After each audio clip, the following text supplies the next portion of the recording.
Bonjour et bienvenue chez RT 2012 Expert. Aujourd'hui, nous allons aborder ensemble la thématique de la pompe à chaleur. Nous verrons ensemble où placer sa pompe à chaleur pour éviter des petits ennuis et faire de grosses économies d'énergie. Donc, à l'écran, on voit un groupe extérieur qui est un groupe extérieur bibloc. Il existe des groupes extérieurs qui fonctionnent en mode RO et des groupes extérieurs qui fonctionnent en mode RR.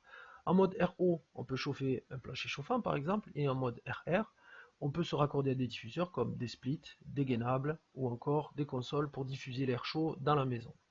Il faut aborder le COP. Alors le COP, c'est le coefficient de performance et c'est comme ça qu'on va déterminer les performances de la machine.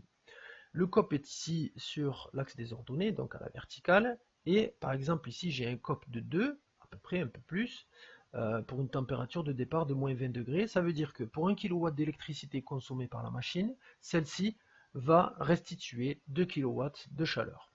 Donc c'est très intéressant, lorsque on a un COP de 7, ça multiplie le kilowatt d'électricité par 7, c'est très intéressant.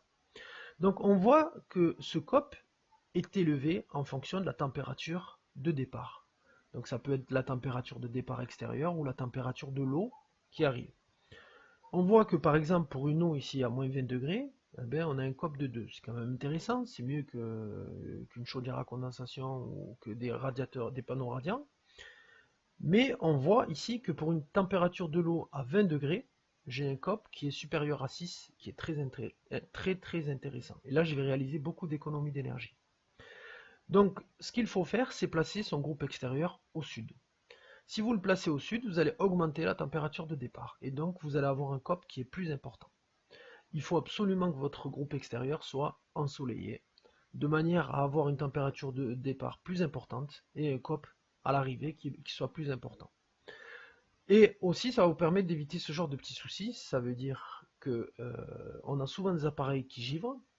Pourquoi? Parce que lorsque je dois générer de la chaleur à l'intérieur de la maison, ben, mon groupe extérieur va évacuer du froid.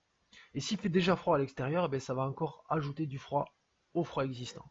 Et là, votre appareil risque de givrer et vous risquez d'avoir des complications de fonctionnement. Par exemple, si votre hélice est givrée, elle ne tournera plus, elle va moins évacuer le froid qui est accumulé dans l'appareil, qui va s'accumuler dans l'appareil.